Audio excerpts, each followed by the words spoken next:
আসসালামু আলাইকুম। কেমন আছেন আপনারা সবাই?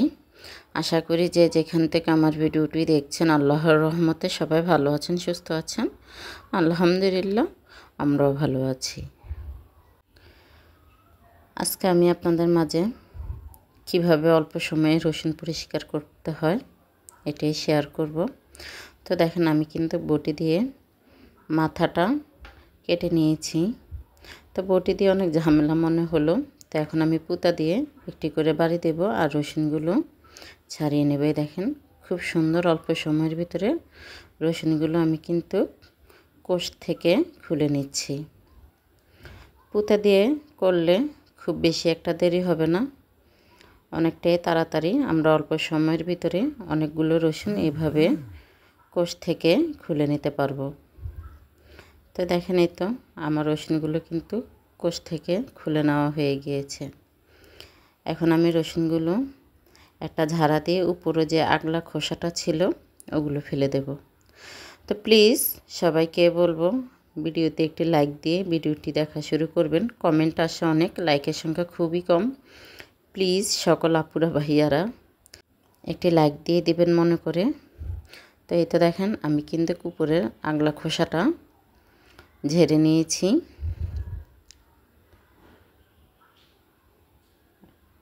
দেখেন, উপরের আর আগলা খোসাটা আমার নেই। এখন আমি চুলাতে হালকা কুসুম গরম পানি করে নেব। এই দেখেন, পানিটা কিন্তু খুবই হালকা কুসুম গরম হবে। এখন আমি রসুনগুলো দিয়ে দেব। খুব বেশি গরম পানি দেবেন না, তাহলে কিন্তু রসুনটা সিদ্ধ হয়ে যাবে। যেহেতু খুবই হালকা কুসুম গরম পানি হয়, ওইভাবে পানিটা গরম করে নেবেন। এখন আমি এখানে রসুনগুলো দিয়ে দিয়েছি। রসুনটা দিয়ে আমি আধা ঘন্টার জন্য ভিজিয়ে রাখবো। আধা ঘন্টা পরে এসে আমি পরিষ্কার করব। তো এই তো আমি কিন্তু আধা ঘন্টা পরে চলে আসছি। আমি বাটনাতে ডলে নেব। তা হাতে একটু আমি কসলাই নিচ্ছি, যা হাতে কসলালে ব্যথা পাওয়া যাবে রসুনের মাথাতে, সেজন্য আর হাতে আমি কসলাবো না। আমি পাটাতে না, আমি বাটনাতে ডলে নেব। দেখেন, রসুনটা কিন্তু আমার ভিজে নরম হয়ে গিয়েছে।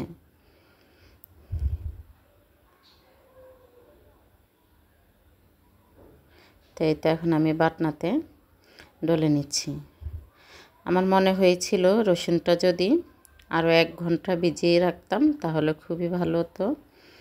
তো আমি আধা ঘন্টা ভিজিয়েছিলাম।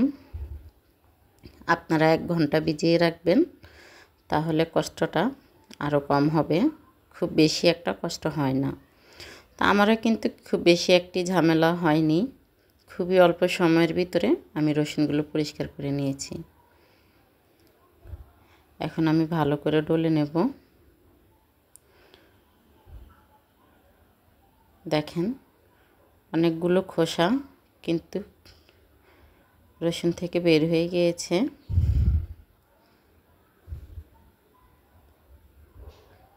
রসুনগুলো নরম সফট হয়ে গিয়েছে, ডলে খুবই আরাম পাওয়া যাচ্ছে। দেখেন, উপরের খোসাগুলো বেশি উঠেছে, দেখেছেন? আমি যেভাবে করছি আপনারা যদি ঠিক একইভাবে করেন তাহলে খুবই অল্প সময়ের ভিতরে আপনারা অনেকগুলো রসুন পরিষ্কার করে নিতে পারবেন। আমার এখানে প্রায় 2.5 কেজি রসুন আছে।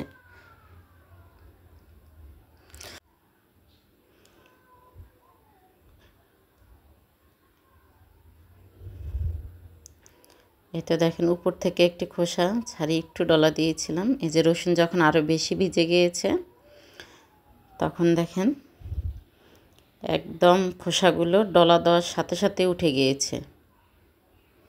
ওই যে দেখেন, আপনারা দেখে নেন। খুব ভালো করে একটু খেয়াল করলে আপনারাও পারবেন।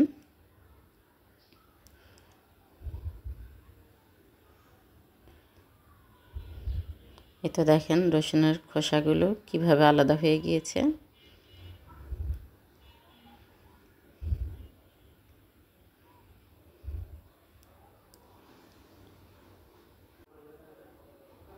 তো এই তো এখন আমি পানিগুলো ঝরিয়ে নেব।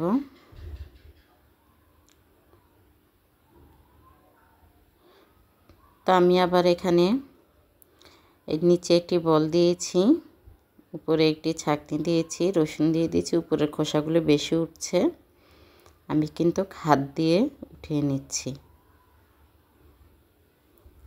আমার শাশুড়ি মা বলেছিল যে এভাবে দাও, তোমার জন্য আরও সুবিধা হবে।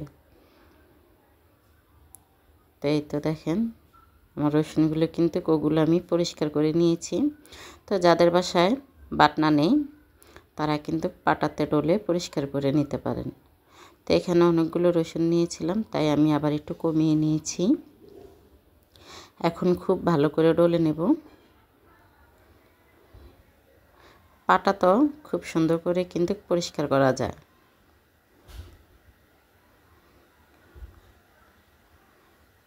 এভাবে ডলে নেবেন, রসুনের খোসাগুলো উঠে যাবে।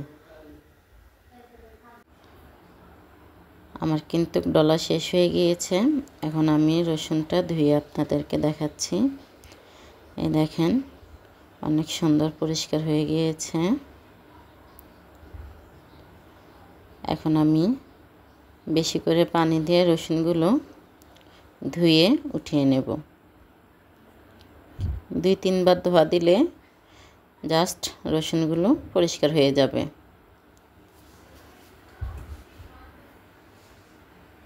তো হাতে থেকে রসুনের গন্ধ দূর করার জন্য একটু লেবু দিয়ে হাতটা ভালো করে ধুয়ে নেব। হাতে থেকে আর রসুনের গন্ধটা আসবে না। আপনারাও আমার মতন এভাবে করবেন, একটু লেবুর রস দিয়ে হাতটা ধুয়ে নেবেন। তা আমি একটি ভুল করেছি। এই দেখেন আমার সিঙে একটি দাগ পড়ে গিয়েছে, বাটনা রেখেছিলাম। আমার মতন এই ভুলটি আপনারা করবেন না। বাটনার নিচে একটি কাপড় দিয়ে নেবেন, তাহলে আর সিঙে দাগ হবে না। তো এই দেখেন আমার রসুনগুলো খুব সুন্দরভাবে কিন্তু খোসাগুলো আমি ছাড়িয়ে নিয়েছি। এখন আমি বাটিতে দেব, বাটিতে রাখবো। এভাবে আপনারাও বাটিতে রাখবেন। আমি উপর দিয়ে এখন একটি টিস্যু পেপার দিয়ে দেব, যেহেতু রসুনের গন্ধটা পুরো ফ্রিজে না ছড়ায়।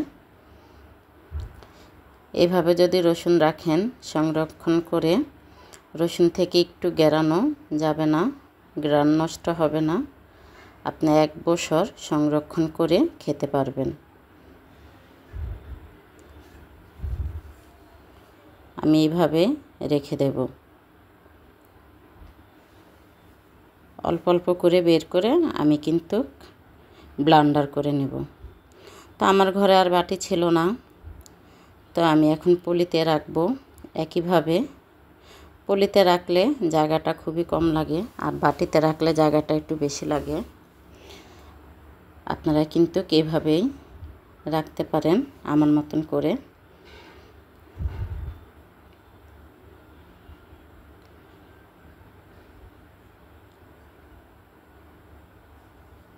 তা আমি 2 ভাবে রেখেছি, আপনাদের সাথে শেয়ার করেছি। আপনারা এভাবে রসুন রাখবেন, রসুন আপনাদের 1 বছরের মতনই থাকবে, কোনো সমস্যা হবে না। তো যাক, আজকের মতন এখান থেকে বিদায় নিচ্ছি। সবাই ভালো থাকবেন, সুস্থ থাকবেন। আসসালামু আলাইকুম, আল্লাহ হাফেজ।